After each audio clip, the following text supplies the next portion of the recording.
Liberty Tweaks is a quality of life modding project for Grand Theft Auto 4. Me and ItsClonkAndre began this project in an attempt to make one of the most faithful mods available. Today we're going to do a quick rundown as to what this highly customizable project does so far. First of all, you can toggle your HUD. Holy shit. The combat in this game is pretty underwhelming sometimes. For one, the gun sounds are amazing. However, the guns themselves don't really feel like it. In my opinion, they lack the punch the sounds have. And so we implemented an immersive recoil feature. This is a purely visual effect, and each weapon category will vary in terms of how much recoil is felt. Also, the recoil is randomized within a certain range, which makes it feel even more authentic. In the normal game, the reloading animations are a bit weird as nothing actually happens. Nico just kinda moves his arms around. But now you will see magazines thrown away, then inserted, and the same goes for shotgun shells, and then even rockets. And a rather fitting addition to this is now when you reload, the rest of the ammo in the magazine is also removed, meaning the player will need to be much more cautious when they actually reload. Just these few features make the gameplay feel more immersive, intense, and up to date. But unfortunately, the combat has always lacked any sort of difficulty. The AI is just pretty damn dumb, and in a city filled with gangsters and police who should have at least some experience in gunplay, they really don't act like it. So there are two stats of interest we can take advantage of: fire rates and accuracy. We've bumped up both of these for all pedestrians. And this, of course, results in the player being shot far more often. However, a lot of things in this mod are configurable, and thus you can either make it harder or easier than the regular game. Another reason why I did this is because in the normal game, you'll notice NPCs will do this weird thing where they just stop shooting for a while, and that's related to the fire rates. And so when this is bumped up, not only are things harder, but it also feels more realistic. And with an increase in difficulty, we're going to need to balance some things. In the regular game, when you're low on health, the bar will turn red and begin to flash. This is honestly such a genius way to add a sort of heartbeat effect without going over the top. But anyway, I wanted to make it tell the player a bit more too.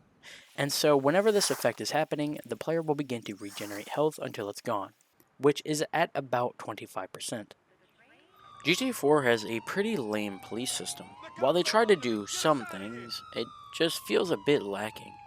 In the regular game, you could always hide from the police. However, you would never lose them until you're out of that bubble.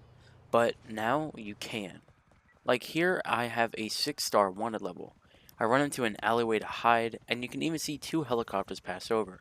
But since nobody saw me, I go down to 5 stars after waiting a while. So it's not too overpowered. And for even more difficulty, all police will have armor equipped above 4 stars. This may sound minor, but think of it as this.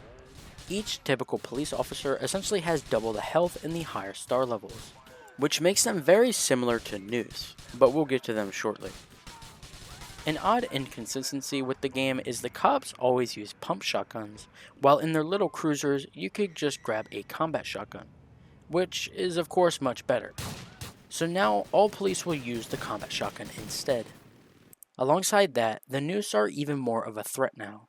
Basically, when you're above 4 stars, all cops will have armor, but if you headshot them, well, it kinda just negates it all, which in my opinion makes the Noose and the cops far too similar. And so now, you can no longer ragdoll or headshot Noose whenever they have armor equipped. You can also gain stars if you're walking around with a weapon equipped. It was always a bit odd to walk around before and have only the pedestrians run away.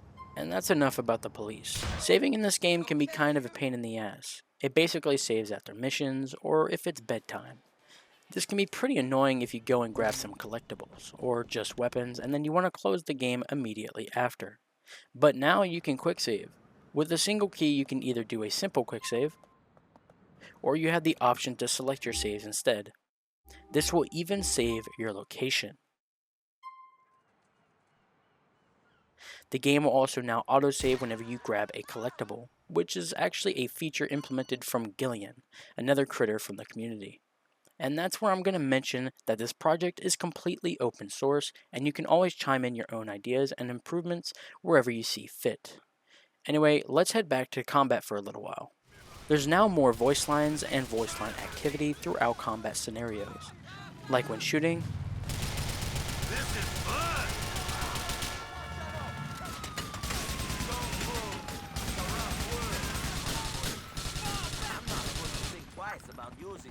there's also more dialogue when you're picking up items,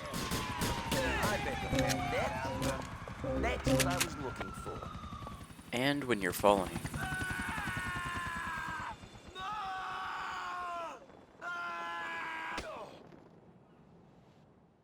One major annoyance in this game is the fact you cannot move around when using a sniper, even though it wasn't like this in previous titles. But now this is fixed, so you may move around whenever you're zoomed in. Whenever you die, you will lose all of your weapons. Of course, you can disable this feature as some people may find it annoying. Now, I glimpsed over it before, but everything in this project is highly customizable. From the amount of recoil pistols have, to pedestrian accuracy, to even field of view. You can configure everything to your preference. But anyway, look at this hospital. It's one of the coolest in the game just because of this back area, and the area it's in is one of the prettiest spots in the game.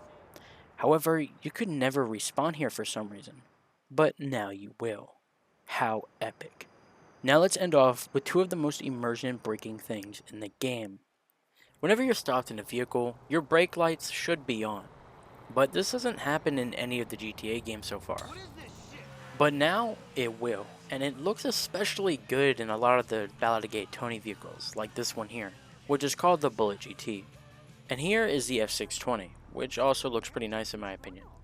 But you may also notice something else happening here, which leads me to my next point, which is overtaking. If you don't know what I mean, whenever you're stopped, say at a red light or a stop sign, pedestrians will immediately try to drive around you. Now of course, most players don't follow the law in this game, but during missions such as detailing missions, this can be pretty aggravating.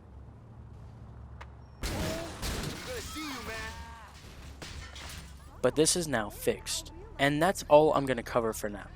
There are dozens of other features available, and you can check the download page to view a full list. And there's also a lot more planned for the project, but I'm not going to get carried away. There's a download link in the description, so go ahead and check it out. Anyway, bye.